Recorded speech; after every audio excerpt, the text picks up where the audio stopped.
Hi, welcome to the language lab YouTube channel. आप सभी का हमारे इस यूट्यूब चैनल पर एक बार पुनः स्वागत है।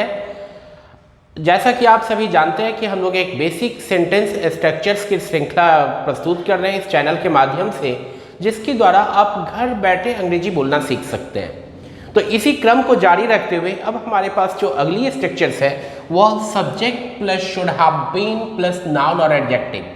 Subject plus should have been plus noun और एडजेक्टिव, इस स्ट्रक्चर्स का इस्तेमाल कहाँ करते हैं? तो जैसा कि पिछली वीडियो के माध्यम से हमने बताया है कि सब्जेक्ट जिसके बारे में चर्चा करते हैं दैट इज सब्जेक्ट। अपने बारे में बोलना हो सब्जेक्ट आई, मोहन के बारे में मोहन, राम के बारे में राम, इंडिया के बारे में इंडिया, मतलब जिसके बारे में बताना है दैट इज सब्जेक्ट। जितने लोगों को आप जानते हैं सबके शब्द आपके लिए सब्जेक्ट हो सकते हैं। तो सब्जेक्ट, उसके बाद शुड हैव बीन हमारा फिक्स्ड है, इसमें कुछ भी सोचने की जरूरत नहीं है। नाउन जिस पद की चर्चा करते हैं, एडजेक्टिव जो कि उसकी विशेषता को बतलावे।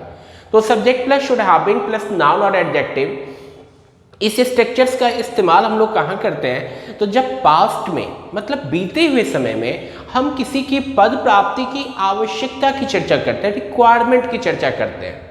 जैसे मान लो कि अंग्रेजी बोलने में कठिनाई है आपको, तो आपको लैंग्वेज लैब का स्टूडेंट होना चाहिए था, मतलब आवश्यकता थी कि आप यहाँ से ट्रेनिंग ले सकते थे। तो जब पास्ट में हम किसी के पद प्राप्ति की आवश्यकता की चर्चा करते हैं जो कि होना चाहिए था लेकिन नहीं हुआ, किसी कारणवश वह नहीं हुआ, तो उसे व्यक्त करने के लिए हम लोग इस स्ट्रक्चर्स का यूज करते हैं। जैसे उसको इंटेलिजेंट होना चाहिए था लेकिन नहीं था, ओके, उसे चीफ मिनिस्टर होना चाहिए था लेकिन नहीं हुआ। तो इस प्रकार से हम लोग जब पास्ट में किसी की पद प्राप्ति की आवश्यकता की चर्चा करते हैं उसे बताने के लिए इसका इस्तेमाल करेंगे। जैसा कि यहाँ पर एग्जाम्पल के माध्यम से हम लोग दिखा रहे हैं कि इंडिया के बारे में, अब सब्जेक्ट यदि इंडिया के बारे में बताना है तो सब्जेक्ट हमारे पास इंडिया हो गया।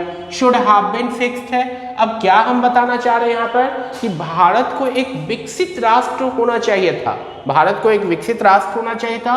तो India should have been a developed nation, India should have been a developed nation, मतलब पास्ट में आवश्यकता थी कि ऐसा होना चाहिए था, भारत को एक विकसित राष्ट्र होना चाहिए था। निगेटिव बनाएंगे कि नहीं, ऐसा नहीं होना चाहिए था। तो उस कंडीशन में हम लोग क्या करेंगे, शुड के साथ नॉट का इस्तेमाल करेंगे, जिसको एक साथ हम लोग क्या बोलते हैं, शुडंट, शुडंट। तो India shouldn't have been a developed nation, India shouldn't have been a developed nation, मतलब भारत को एक विकसित राष्ट्र नहीं होना चाहिए था। फिर इंटरोगेटिव, मतलब क्वेश्चन पूछते हैं कि क्या भारत को विकसित राष्ट्र होना चाहिए था। जैसे बोलचाल के क्रम में हम लोग बोलते हैं क्या उसे डॉक्टर होना चाहिए था, क्या उसे इंजीनियर होना चाहिए था, क्या उसे मेरा दोस्त होना चाहिए था। तो उसके लिए हम लोग क्या करेंगे, शुड को सब्जेक्ट से बाहर कर देंगे। फर्स्ट सेंटेंस में, पहले वाक्य में शुड को सब्जेक्ट से बाहर कर देंगे तो हमारा सेंटेंस बन जाएगा should India have been a developed nation, should India have been a developed nation, interrogative हो गया। फिर इंटरोगेटिव निगेटिव बनाने के लिए हम लोग क्या करेंगे, शुडंट को बाहर करेंगे, मतलब सेकेंड सेंटेंस में जो हमारा सब्जेक्ट के बाद का पोर्शन है उसको हम लोग सब्जेक्ट से बाहर कर देंगे तो इंटरोगेटिव निगेटिव बन जाएगा, that is shouldn't India have been a developed nation. या दूसरा विकल्प हमारे पास है इंटरोगेटिव निगेटिव बनाने के लिए, जैसे should India not have been a developed nation, मतलब सिर्फ शुड को बाहर निकालेंगे, नॉट को एज इट इज सब्जेक्ट के बाद छोड़ देंगे।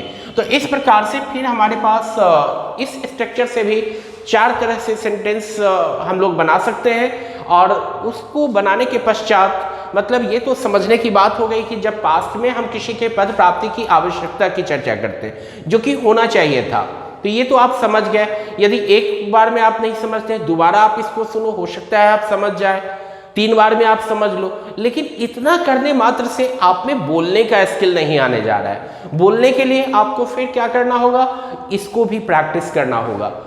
प्रैक्टिस प्रैक्टिस प्रैक्टिस, बस ये जो है ना मूल मंत्र आप दिमाग में रखो कि यदि आप अंग्रेजी बोलना सीखना चाहते हो तो जो आप समझ रहे हो उसको आप वर्बली बोलो, उसको मुंह से आप बोलो। Let there be functions of your mouth parts. जैसे कि हम लोग यदि मुंह के अंदर एक टॉफी डाल लें तो उस समय हमारी आवाज़ बदल जाएगी, पानी थोड़ा सा मुंह के अंदर रख ले तो हम अपने जो नेचुरल साउंड है उसके द्वारा एक्सप्रेस नहीं कर पाएंगे।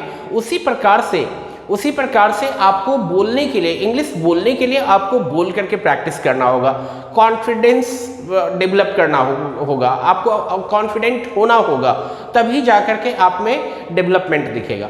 तो इसके लिए बहुत ही साधारण तरीका है, कुछ भी करने का जरूरत नहीं है, एकदम सिंपल है कि आप सब्जेक्ट को डिसाइड करने के लिए कुछ नहीं, आप अपने घर के फैमिली मेंबर के बारे में, जिनके बारे में जो जान रहे हो, बस ये सोचो कि उन्हें वो चीज़ होना चाहिए था। मान लो कि आपके फादर टीचर हैं तो मैंने पास्ट में उनको टीचर होना चाहिए था, my father should have been a teacher. तो इस प्रकार से जो है ना आप अपने अड़ोस पड़ोस में देखो कि नहीं कौन क्या है, और बस उसको इमेजिन करके आप प्रैक्टिस करो, कल्पना करके प्रैक्टिस करो। हम लोग जैसे बोलते हैं कि नहीं उस प्लेयर को कैप्टन होना चाहिए था, नहीं विराट को कैप्टन होना चाहिए था, धोनी को कैप्टन होना चाहिए था। तो बस ये नहीं कि सोचो, उसको इमेजिन करो, कल्पना करो और फिर उस पर आप बोलो। जितना आप उस पर बोल करके प्रैक्टिस करेंगे उतनी जल्दी आप जो है ना इसमें एक्सपर्ट हो सकते हैं, आप अंग्रेजी बोलने में सक्षम हो सकते हैं। तो अभी क्या है ना कि आप हमारे प्रत्येक वीडियो को फॉलो करते हुए आप स्ट्रक्चर्स को एक्युमुलेट करो, स्ट्रक्चर्स को जमा करो। जब कुछ स्ट्रक्चर्स आपके पास स्टॉक में आ जाएगा, उसके बाद इसके पैरेलल हम लोग ये बताएंगे कि कैसे आप डिस्कशंस करें। क्या उसका भी एक हमारा सेशन होगा हमारी टीम के द्वारा, तो उसका फिर अलग से वीडियो रिलीज किया जाएगा। लेकिन फिलहाल आपको क्या करना है कि जितना भी स्ट्रक्चर्स हम लोग बता रहे हैं उसको आप एक्युमुलेट करते चलिए, फिर उसको हम लोग जमा करेंगे, एक साथ जमा हो जाएगा। जैसे मैं थोड़ा एग्जांपल देना चाहूँगा कि मान लो कि जैसे किसी को नौकरी मिलती है, कोई जॉब में जाता है, तो ऐसा नहीं होता है कि फर्स्ट मंथ में जो उसकी सैलरी आती है उसी सैलरी से उसकी लाइफ का प्रत्येक ड्रीम पूरा हो जाता है। वह कुछ पैसा खर्च करता है, कुछ पैसा वो जमा करता है। जब जमा हो करके वो बड़ा रकम बनता है तो उसको हम लोग इस्तेमाल करते हैं अपने एक ड्रीम को पूरा करने के लिए।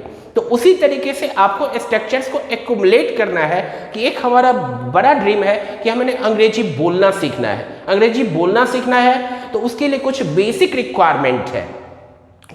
रिक्वायरमेंट है, उस रिक्वायरमेंट को फुलफिल करना है। शुरुआत में जैसे क्या होता है कि हम लोग स्विमिंग की प्रैक्टिस करते हैं, तैराकी की प्रैक्टिस करते हैं, तो उसमें क्या होता है ना कि इनिशियली हम किसी गाइड की मदद लेते हैं। तो जस्ट इमेजिन ये हमारा YouTube चैनल जो है आपके लिए एक गाइड का काम करेगा।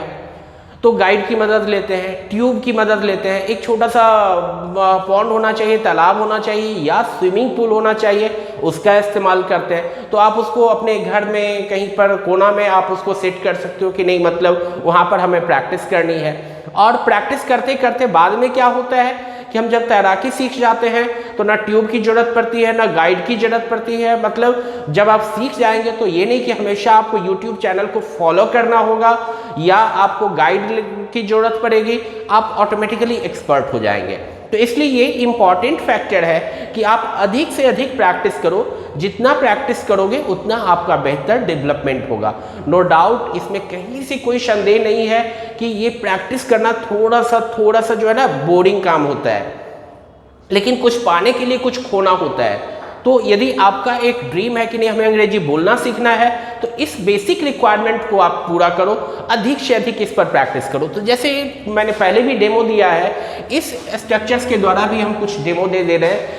Subject plus should have been plus noun, जैसे he should have been a writer, he shouldn't have been a writer, should he have been a writer, shouldn't he have been a writer, she should have been a player, she shouldn't have been a player, should she have been a player, shouldn't she have been a player, they should have been dancers, they shouldn't have been dancers, should they have been dancers, shouldn't they have been dancers, you should have been a teacher, you shouldn't have been a teacher, should you have been a teacher, shouldn't you have been a teacher, we should have been confident, we shouldn't have been confident, should we have been confident, shouldn't we have been confident। तो इस तरीके से लगातार आप sentence बोलो, practice करो।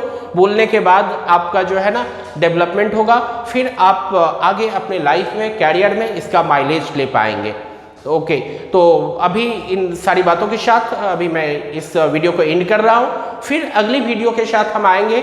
तब तक के लिए आप हमारे YouTube चैनल को सब्सक्राइब कर लो। यदि आपने सब्सक्राइब नहीं किया है, सब्सक्राइब करने के बाद आप नोटिफिकेशन के लिए बेल को दबा दो, ताकि आपको जो हमारे नए वीडियो आए तो उसका आपको नोटिफिकेशन मिल जाए। For right now, thanks a lot.